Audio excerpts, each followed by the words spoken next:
অঞ্চলে ঘুরে বেড়াচ্ছে ৬৯টি ভ্রাম্যমাণ লাইব্রেরি। জেলার ৬ উপজেলা ও ২ পৌরসভার হাজার হাজার মানুষের কাছে তারা পৌঁছে দিচ্ছে বই। আর জেলার বিভিন্ন স্থানে এরকম রয়েছে আরো ৫৪টি স্থায়ী লাইব্রেরি। জেলা প্রশাসন ইউনিয়ন পরিষদের সহায়তায় গড়ে উঠেছে লাইব্রেরিগুলো। মুন্সিগঞ্জ প্রতিনিধি সাইফুর রহমান টিটুর রিপোর্ট, জানাচ্ছেন স্মৃতিমণ্ডল। জ্ঞান মানুষকে বড় করে, আলোকিত করে জীবন। তাই তো মুন্সিগঞ্জের ৬৭টি ইউনিয়ন ও ২টি পৌরসভায় একটি করে ভ্রাম্যমাণ লাইব্রেরি শিক্ষার্থী সহ সবার হাতে পৌঁছে দিচ্ছে বই। গ্রামে গঞ্জে বই নিয়ে ছুটছে লাইব্রেরিগুলো। বিভিন্ন স্কুলের শিক্ষার্থীরা রেজিস্টারের মাধ্যমে বই নেয়, আবার পড়া শেষে ফেরত দেয়।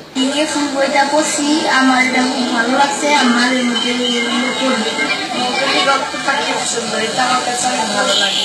কখনো মানে এরকম বই আমরা পড়তে পাইনি, অনেক মজা লাগছে।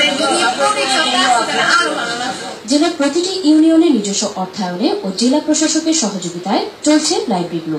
যাবতীয় কাজ তদারক করছেন ইউনিয়নের সচিবরা। এরকম উদ্যোগে খুশি সবাই।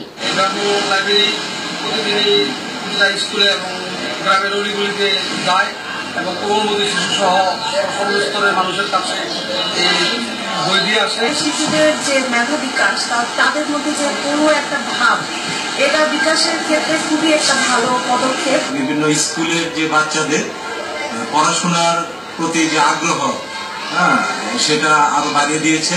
মানুষের দৃষ্টিভঙ্গি পরিবর্তনের প্রয়োজন জ্ঞান অর্জন। সব শ্রেণীর মানুষ যাতে বই পড়তে পারে, সেই লক্ষ্যে উদ্যোগ নেওয়া হয় লাইব্রেরি গড়ে তোলা। সৃজনশীল নাগরিক সৃষ্টির প্রত্যাশায় মুন্সিগঞ্জের প্রত্যেকটি ইউনিয়নে একটি করে ভ্রাম্যমাণ লাইব্রেরি, উপজেলা পরিষদের লাইব্রেরি, জেলা প্রশাসকের লাইব্রেরি করা উদ্যোগ হয়েছে।